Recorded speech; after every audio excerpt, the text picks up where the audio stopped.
What is up, Badger fans? We got Coach coming back on the Dairy Raid. We're talking defensive line. Thoughts on this year, thoughts on the future. What does the role of the defense line have to be in this defense, in this scheme for it to be successful? All that and more. Today's Locked On Badgers. Let's go. You are Locked On Badgers, your daily podcast on the Wisconsin Badgers. Part of the Locked On Podcast Network, your team every day. What is going on, Badger fans? Welcome to Locked On Badgers. Thank you for making this a part of your day. Thank you for giving us a little bit of your time. Really do appreciate it. Today's episode brought to you by Game Time. Download the Game Time app, create an account, use code LOCKEDONCollege for $20 off your first purchase. Terms do apply. All right, let's get Coach Andersen in. Have not been on the show for a minute. It is always great to see your lovely face. Appreciate you jumping on. So we paused the positional previews for a little bit. We did all the offensive ones. You were in on some of those. Justin was in on some of those because it was official visit season. But we are resuming those. Defensive line. And I just want to start with a big picture question. And I thought one of the reasons I wanted to have you on this show is this is kind of up your alley. What should the expectations of a defensive line be in this game?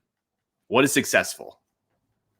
Well, I think you need to understand the role of the defensive line in a three-down system.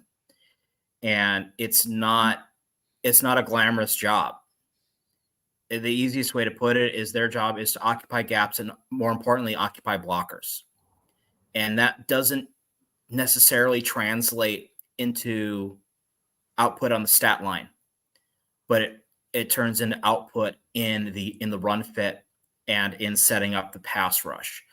So you look at someone like Keanu Benton, who was a 4-year starter at Wisconsin in a 3-4 defense, a lot of 2-4 stuff. He had 9 career sacks and 80 tackles in 4 years. But all we remember him as being disruptive and being a person who just got into the backfield. He affected plays.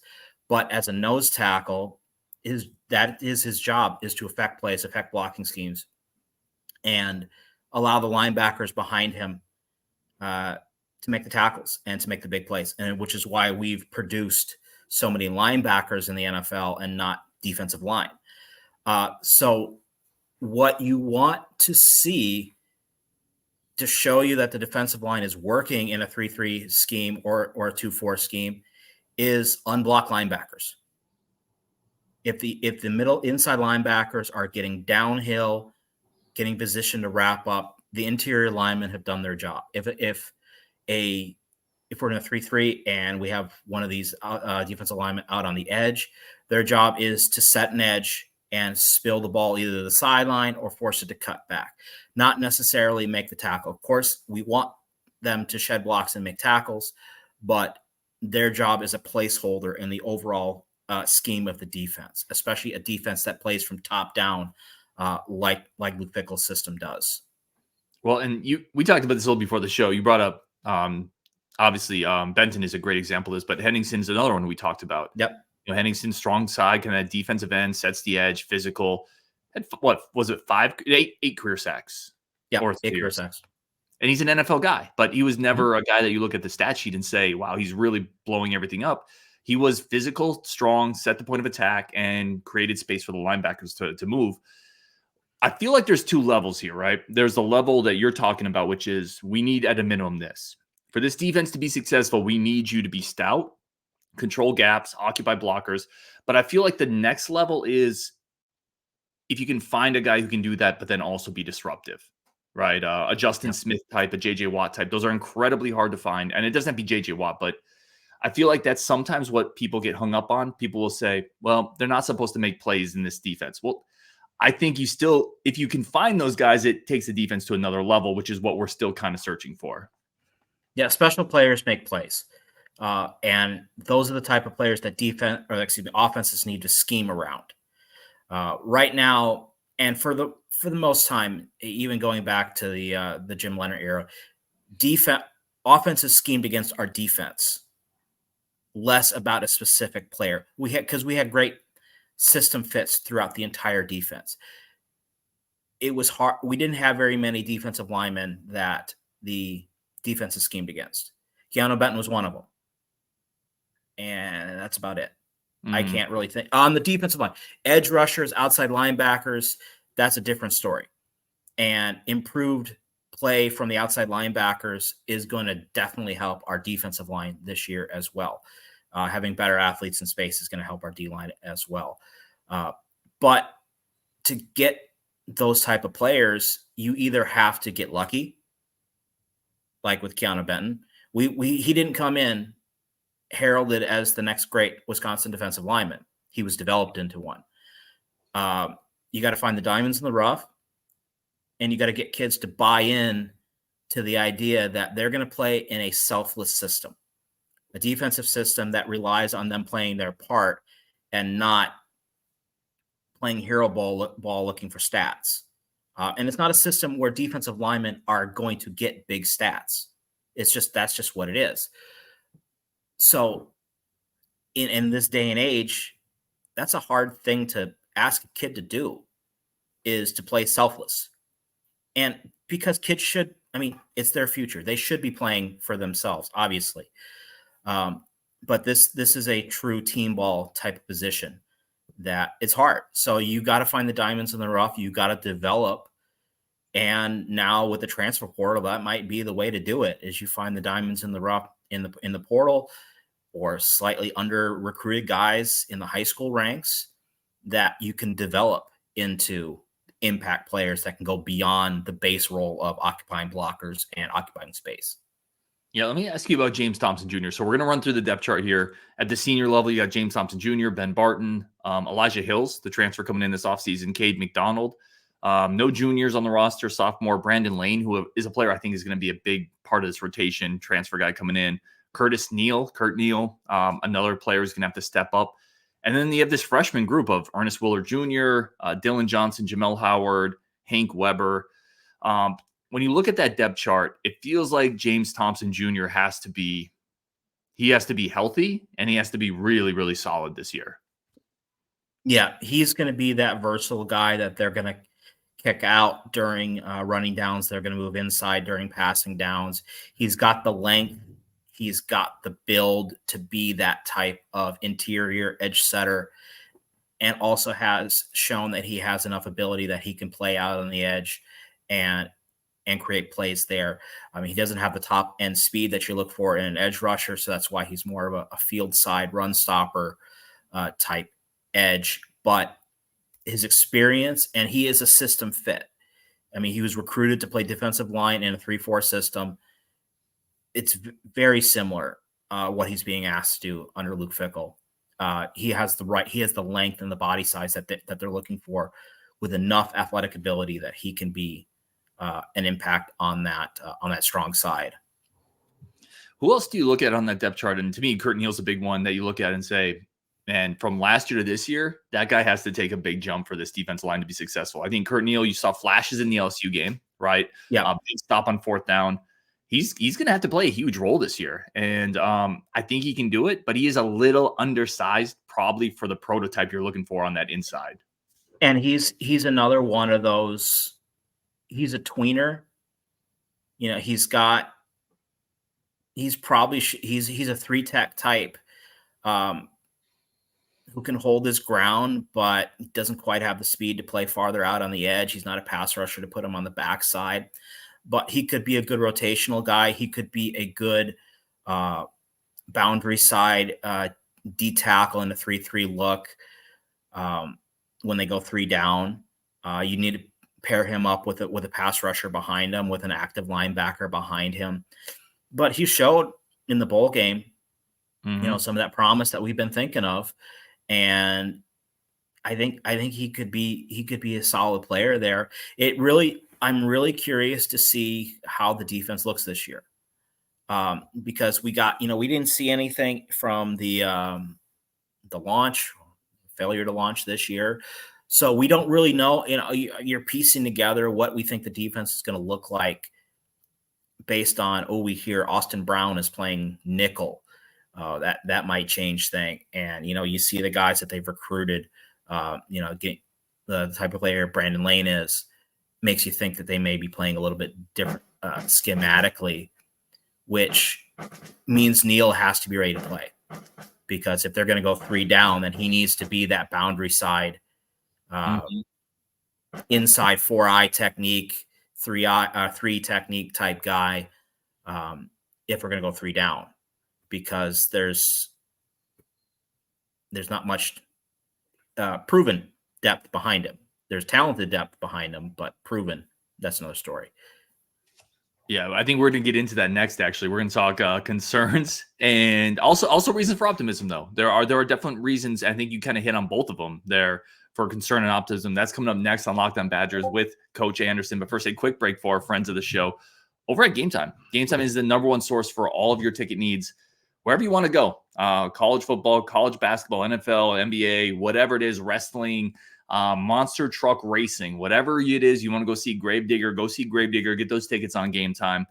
Plus concerts, theaters, whatever you want, it's all over there. Great tickets, great prices, great inventory, simple, quick, efficient buying process, and you get pictures of the seats before you sit down. It's the easiest way to do it. So why make it harder? Why make life harder? Save money, find better tickets, look through better inventory over at Game Time. Download the account, snag the tickets without the stress with Game Time. Download the Game Time app, create an account, use code LOCKEDON for $20 off your first purchase. Terms do apply. Again, create an account, redeem code LOCKEDON for $20 off. All right, let's bring Coach back on. Let me ask you this before we get into biggest reasons for optimism or concern. We talked so much, man, about the defensive line has to set up the linebackers. It has to create space for the linebackers. It has to keep blockers off the linebackers. I think you kind of touched on this, but I want to expand on it. Those edge guys we brought in, the Lowrys, the Piuses, I think Daryl Peterson taking a step up, maybe one of the freshmen, a Heiberger, a Lafayette, whatever it is. I feel like those guys are going to create pressure on the offense. That's also going to make it a little easier for the defensive line. Oh, without a doubt. And that's always been what the hallmark of our defense has been. We've had solid outside linebackers. And last year, we had okay outside linebackers. We didn't have, it's always the same, we've heard all year, the athletes in space, but we didn't have them. And the defensive line and the inside linebackers suffered because of it. That's going to change this year. It's going to change a lot. Not only the depth that provided with the transfers, but the freshmen coming in. We have depth and athletes at the linebacker position. And what that's going to cause is you're going to have situations where you're not going to be able to get double team blocks on the interior defensive lineman because of setting up zone blocking, et cetera. You can't double team 2 people on one side of the ball. That's going to create a lot. It's going to make it easier for everybody between those 2 edge rushers to function. And it's what made our defenses good in the past. When we had good interior guys, it was because we had good edge guys. And we didn't have, we didn't have Nick Herbig to set an edge outside of Keanu Benton last year. Mm-hmm. I'm not saying we have that this year, but I think at least athletic ability wise, and from all accounts that we've heard coming out of spring ball, we have athletes out there. And we have inside linebackers who can run sideline to sideline, which is something we didn't have last year. We've gotten rid of the 4.8, 9.40 inside linebackers and replaced them with athletes, which is where football is going, whether we like it or not. So it's only going to help. Improved linebacker play is going to lead to improved defensive line play. Well, I think there were moments last year, and I'm remembering back to maybe the Ohio State game. There were moments where our defensive line held up well. They spilled the ball carrier. They did whatever. They occupied, and Mula had a free run, or a guy Turner had a free run, and they just couldn't close it because their feet were kind of in cement. And there were times last year I thought the defensive line got more criticism for that type of stuff than they deserved. Like, oh, these guys are running free. And I'm like, 2 years ago, Sanborn is eating that guy up, or whoever. Name your Badgers linebacker. And we just didn't have that last year. So I think the combination of that speed and athleticism, and then hopefully being a little more stout on the defensive line, those two are going to work together, I think. But let's get into biggest concern. Let's start with biggest concern. I'll start this one, and I'll let you start the biggest reason for optimism. The depth, the established veteran depth on this team is really sketchy. right? And we both know a season of Big Ten play in the trenches, you're going to lose somebody, sometimes multiple somebodies. And the best teams have waves of defensive linemen. Oregon has 8 blue chip defensive linemen they're going into this season with, right? They're going to withstand the injuries. What happens if a Thompson gets hurt or a Neal gets hurt? I think that's the concern. I don't know if we have the depth to withstand any type of real injuries on the defensive line. It's going to be tough because there's so much unproven ability on the defensive line. You know, guys like Elijah Hills and Brandon Lane, there's a reason why they brought them in to try to add a little bit more experience to the group. Again, I think this is going to start showing where the defensive look might be a little bit different. I think we're going to see a lot more 2-4 because of that. I mean, simple fact, less defensive linemen on the field means you have more depth. Mm-hmm. And when Curt Hill and James Thompson can play the same position, and Ben Barton and Brandon Lane can play the same position, Jamel Howard, you add depth there. And we were in the 2-4 most of the season last year anyways. So I wouldn't be shocked if that's what we're going to get into. But yeah, and that's why, but again, it's been hard. And it doesn't help that, you know, we've changed defensive line coaches late this last year. The recruiting wins have not been there for the defensive line as they have been for positions like cornerback and most recently wide receiver. It's tough, but when we look back on it, did we ever get those guys in the past? Not really. Mm-hmm. So we had to develop. And we have to trust that James Thompson Jr. is solid. You know, he's an experienced player. He's been there for a while. Ben Barton, Curt Hill is ready to take a step up. At least Elijah Hills has played football. He's been on the football field for several years. Brandon Lane played and was an impact player at Stephen F. Austin. Whatever you might think about the level, at least they played football. They weren't in spider pads and shorts like a lot of the rest of the guys on our defensive line depth chart who haven't played football yet. So it's going to be interesting. I want to be cautiously optimistic because I like the idea of the pieces in general. Well, let's start with there. Let's start with where are you optimistic then? I mean, they can only go up. I mean, that's the easiest. That's the easiest way to put it. That's not always true. But again, I think improved play from the rest of the defense is going to make the defensive line better. Everybody on the defense is a year older, a year stronger, a year faster. I really like Brandon Lane.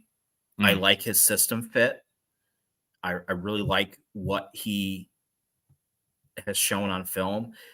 The young guys coming up, and, you know, Ernest Willor and Jamel Howard, hopefully they get a chance to get on the field. If there's something that can be sold to young defensive linemen, either in the transfer portal and recruiting, is you have a chance to play early if you meet certain criteria.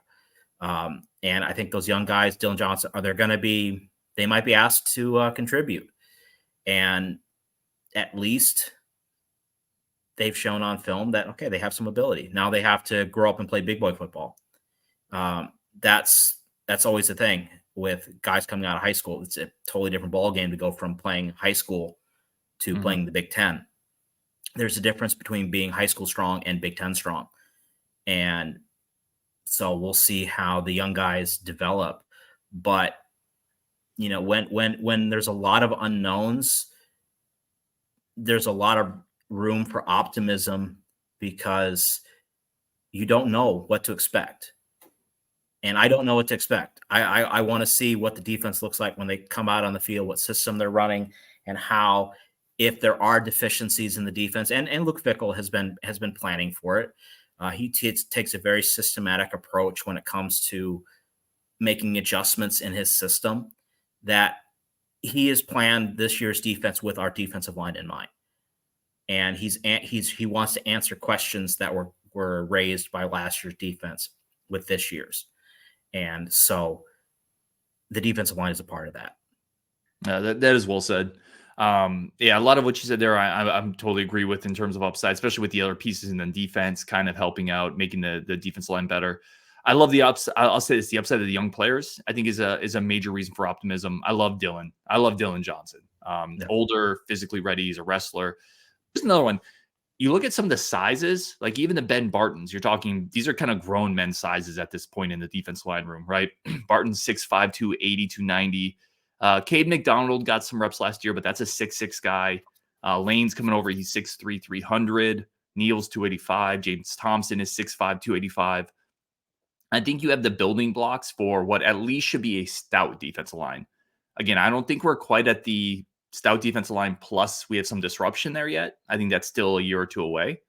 But I do think when you look at the body types and this age and the experience, another year with Brady Collins, I feel like we're going to do that first level we talked about, right? Occupy blockers, let the linebackers flow, and you can be a really good defense with that in place. Absolutely. And that's why, again, there's no secret that was kind of the idea when they went out and completely rebuilt the linebacker room. Mm-hmm. And so what that shows is the coaching staff is going to play to the strengths of the defensive line. And they're going to allow the linebackers to do the rest. And you're asking the defensive line to do what they can, do what they should. And that creates space for the linebackers. So as long as, we've got the long body types that can penetrate gaps, can force double teams. And by doing that, that's one step in the right direction. Give me the highest upside guy in this room for you. I like Brandon Lane. I love it. I do. He's young.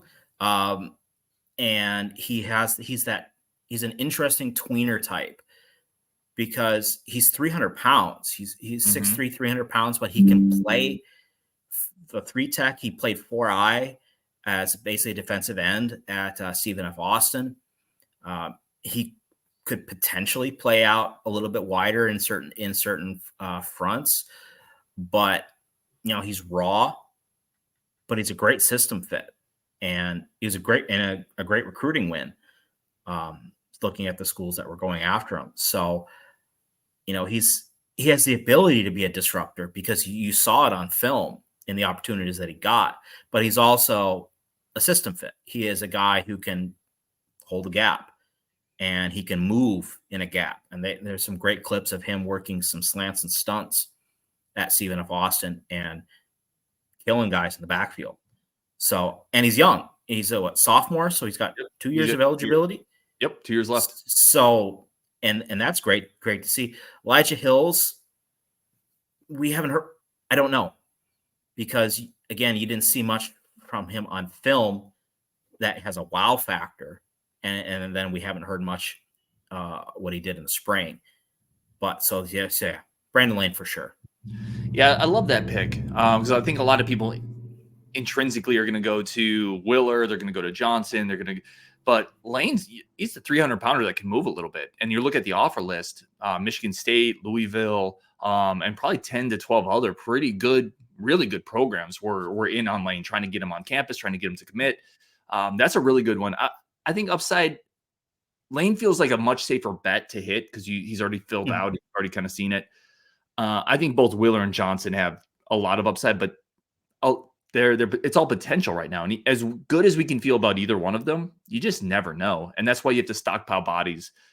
That's why getting 2 guys in the portal. That's why this recruiting class this year with Telemock and Petaway and hopefully a couple more, you just got to keep stocking bodies there. And yeah, Lane's a really good one. Give me a grade. Actually, no. Last year's defensive line had 4.5 sacks.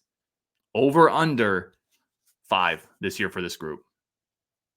I'll go over. Yeah, I think so too. I think again, I sound like a broken record, but the improved linebacker play is only going to help the defensive line. And I don't see 5 isn't asking a lot, and they know it. So yeah, I'll go over. I think so too. I think last year was hampered in a lot of ways, which we talked about. I'm going to go over, not by a lot, because I think the linebackers are still going to eat up the most of those, but I'm going to go over. Grade this unit this year. A to F. C+. Room for improvement. Yep. I'm going to go C. Needs to apply themselves. It's a C+ that you do good on one exam, you can bump yourself up to a B+. They're that type of group that they can get out there and they can surprise us. But C+ right now, because again, the only person that we've really seen produce at the Big Ten level is James Thompson Jr. And he wasn't that earth-shattering, 3 sacks. So let's keep it as if last year has taught us anything, we need to be temper our expectations. But again, I don't see the defensive line as much of a catastrophic issue as a lot of people did last year because of the system fit. So that's where the C+ comes from. Yeah, I'm gonna go C, which is still a passing grade. Like that means that you don't think they're a weakness. It just doesn't. They're probably not the carrying aspect of the unit of the defense. I think it's solid, right? I think you have solid body, solid length. I like the upside of the young guys. I think both of those young guys are gonna play this year, but it's gonna be like 10 reps, right? 10, 15 plays. So I think C. But give me your future grade, and I'm going to go actually a B on the future grade because I like the 2 guys coming in this class, Telemak and Petaway. I love those body types. And then I like the young guys they got last year. Mason's got 2 years. I'm going to go B for the future grade, but I am at C on this year. Yeah, if I went C+, I'll go B+ going forward. A lot of it is going to come down to where these guys coming out of high school are going to fit in the system and how they're going to fit in college ball. That is the biggest question mark because they're all being asked to play a position very different than when they played in high school. So that gives you a chance for amazing upside in terms of the system. So you never know. And I'm really, because again, we haven't seen, Willor was in spring, but we didn't see anything. We don't know how the defensive line is actually going to look. So I'm cautiously optimistic, but you got to start somewhere. And, we're starting to get different types of players in the defensive line than we have in the past. And that's an encouraging step forward. Yep. No, I agree. He is Coach Andersen. We do Coach's Corner during the season. Coach, where can people follow you? Yep. As always, the dairy raid. Right now, it's been pretty quiet. Spring is actually when my season is running, so I'm pretty busy now. We're starting to get into our summer break period, so I might have a little bit of time to get some stuff going. But obviously, once the season comes up, I'll be lots of breakdowns and all the kind of good nerdy niche within a niche stuff that I do. So that's where you can find me. I love it, man. Go check out his work. If you're tuning into this, as always, thank you so much. On Wisconsin, and we will talk later.